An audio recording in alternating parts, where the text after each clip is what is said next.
How do you do, ladies and gentlemen? Back in April, I wrote a blog entry on my property site about real estate in China. So those of you who follow my writings about real estate will not be surprised at what is currently happening there and what that is likely to mean in the future for the rest of the world. You will have been forewarned. And not been surprised at what's going on in Germany right now, and how this whole mess is likely to play out. Towards the end of my original article, I make a bit of a miscalculation. Here is what I said back then. The whole operation is a massive fraud. Ponzi schemes always end badly, but as with all predictions these days, one can't tell when the implosion will occur. Maybe this fraud will continue for another decade, or maybe even another generation, but I can't see it running beyond that. Oh dear, my timing was a bit out.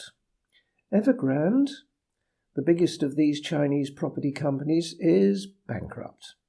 Idiotic Chinese owners of these bankrupt properties have been paying Evergrande money to keep it going, which means they were throwing good money after bad.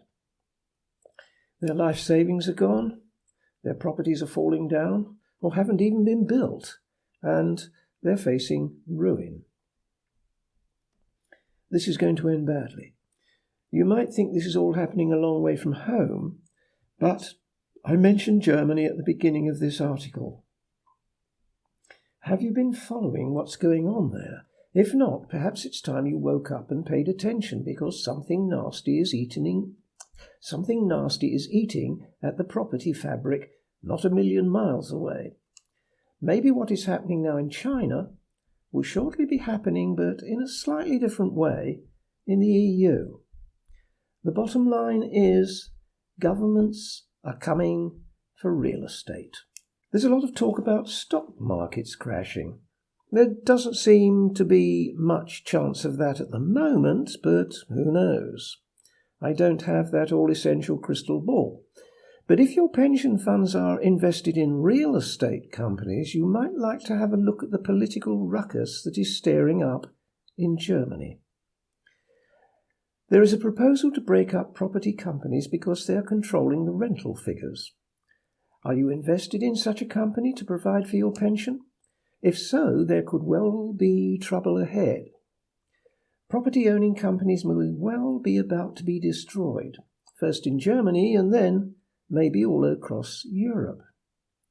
I assume that if a company only owns one property, that will be exempt, but any more, and that company will be at risk of being taken over by the government. This has been on the political radar for some time. There are two rather serious aspects to what is currently happening in Germany. First, we have to look at one obvious factor that is centre stage in politics. Most advanced countries are broke or rapidly going broke. The COVID experiment seems to be working rather well on some levels due to the unbelievable stupidity of the more ignorant souls, but on a basic level, the whole operation is proving to be a disaster. Not only is it costing money which isn't in the piggy banks around the world, but it is destroying the commercial base of so many countries, and that is particularly the case in southern Europe. You only need to see the collapse of one important sector of an economy to note how the various parts of that economy depend upon each other. If one important sector goes down, there is a knock-on effect. This is particularly obvious in the Algarve and all across eastern and southern Spain, but there is a more insidious effect all across Europe and indeed the world. But I will write about that next week. And the hospitality sector is about to take a hit from another direction. Maybe not this year, maybe not next, but not far out is the prospect of virtual reality starting to make a serious impact upon travel. Why spend all that money and put up with all the inconvenience of travel when you can experience foreign parts simply by putting on a headset?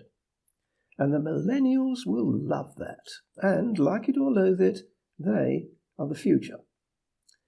But that wasn't the point I was intending to make. How are governments going to try and balance the books? The obvious way is to print money and devalue the currency, which will make us all poorer.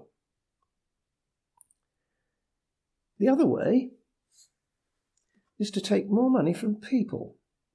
What are the easy ways to do that? Think about it.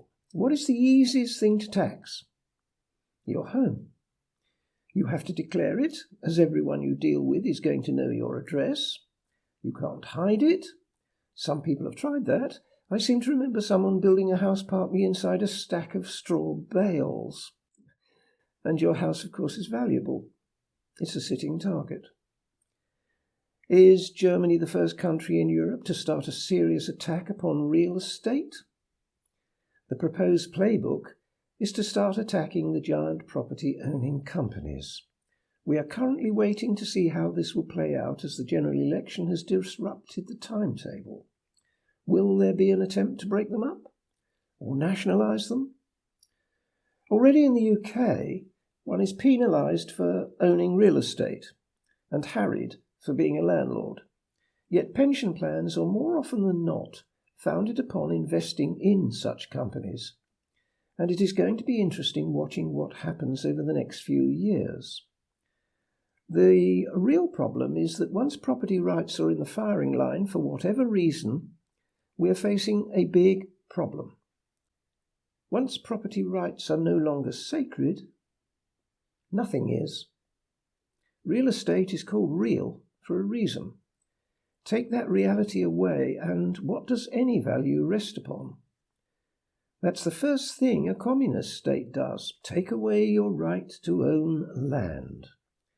Ever come across a communist state that survived for very long or made living conditions better for its people? We live in a world where the perceived political direction for the near future is a massive surge to the left. This is somewhat puzzling until you realise that a large section of the public these days has very little education and almost no knowledge of the outside world or even recent history. If they did have any education, you would think they might be able to draw a few conclusions about the way far-left principles work. There are plenty of current examples, and even more from the recent past. How about this little list?